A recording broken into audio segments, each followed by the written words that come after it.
Yo, what is going on, guys? SMH Super Mario Hoops back with some more hoops, and today we're going to discuss another single player in NBA history, a great one as a matter of fact. As you might have seen, I've been posting a lot of videos. A lot of great players have been on my recent video uploads, and today we're not cutting it short with the great players once again. We got Bob Pettit. Now, in terms of my top 50 list, because this all ties together, Bob Pettit on my all-time top 50 greatest players list ranks in at number 40.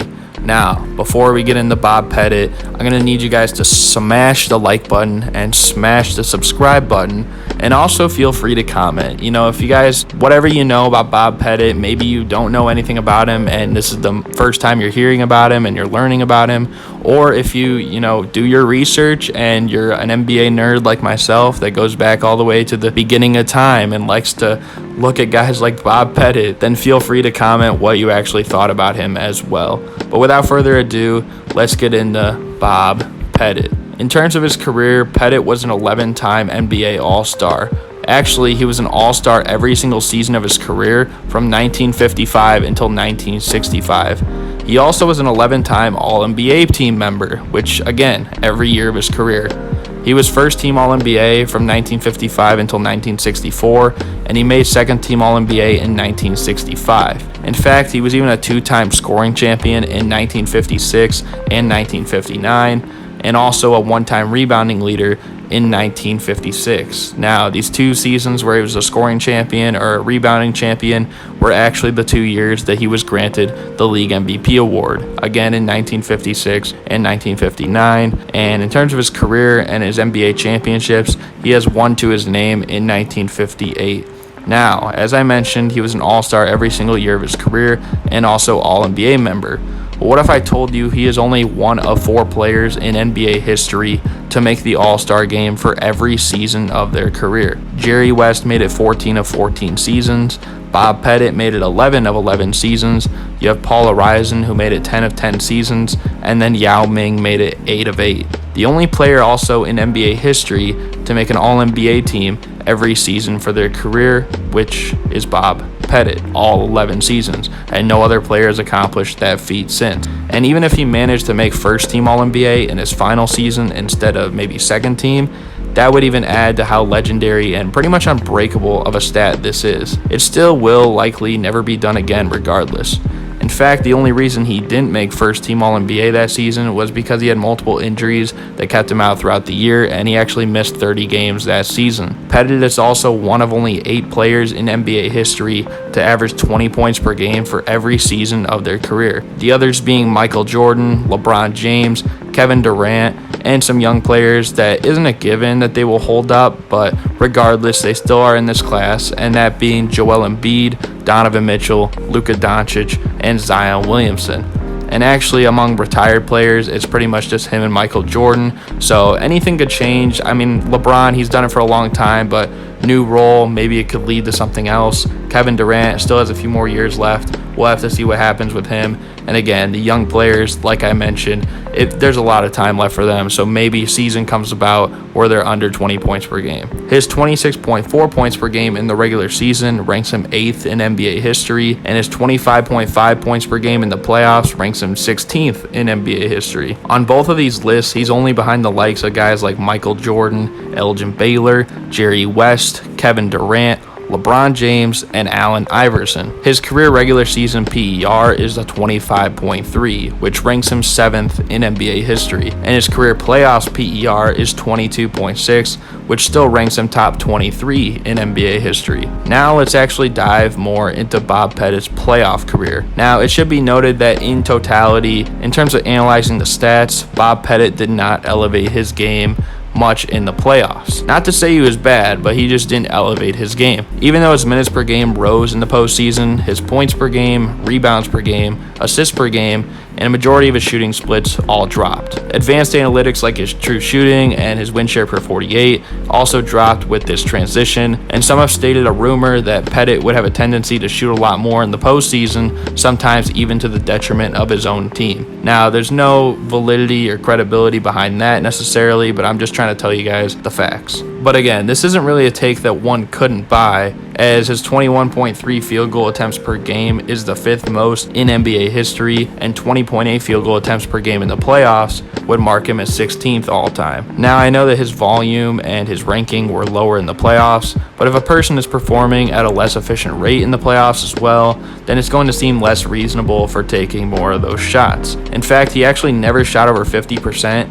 in any of his 19 playoff series. However, this is said kind of without context because Bob Pettit took an abnormal amount of shots away from the basket for a big man. In fact, if there was a big man in this era to bet money on as for how they could adapt in today's perimeter-oriented game, it would probably be Bob Pettit. I mean, this is why he was always a great free throw shooter both in the regular season and in the postseason, because his 10 to 15 foot shot was bread and butter. But even though we may have talked down about Bob Pettit for a while now, he still had his best playoff success and his biggest moment yet, and that was giving the Hawks their first and only championship in NBA history. In the 1958 NBA Finals, Pettit averaged 29.3 points per game, 17 rebounds a game, 2.2 assists per game, on 42.3% shooting from the field and 75.9% shooting from the free throw line. To put it lightly, he also embarrassed Bill Russell in this series. He averaged over double his amount of points,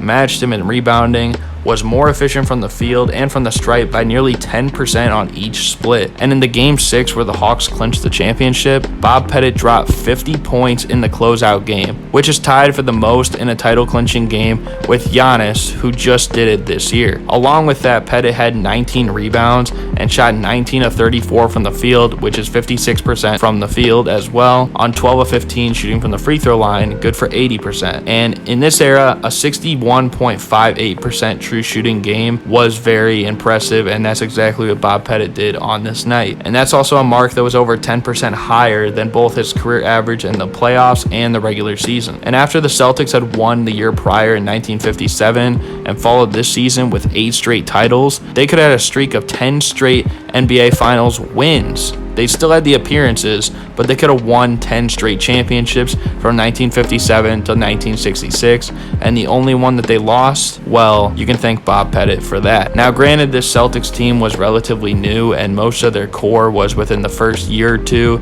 of their career, so maybe that allowed for more leeway than if this matchup was against the 1962 Celtics or something like that. But regardless, it's still very impressive. And when you look back at his playoff averages, sure, it might not be the prettiest, but it was still pretty consistent every year, and he was within 3% efficiency on his average for all 9 of his playoff runs, while never shooting below 72% from the free throw line in any regular season or playoff run in his career. Like I said earlier, Bob Pettit was a very effective mid-range scorer, much like recent big men such as LaMarcus Aldridge or Yao Ming were. That in an era of floor spacing today, I think that he would get much more credit as a versatile offensive threat, kind of like how he was in real life back in the day. So in conclusion, I think Bob Pettit is underrated, and it might be a theme that I'm doing this with a lot of the older players, and that's simply the facts, is that a lot of people aren't giving credit to players that played way back in the day. They seem to forget about them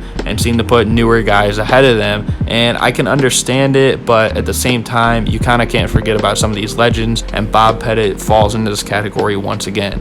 But again, being the only guy to be both an all-star and all-NBA player every season in their career, I mean, that's every night excellence right there. Even young stars like Luka or Zion or LaMelo, they're already disqualified from achieving that feat in their career.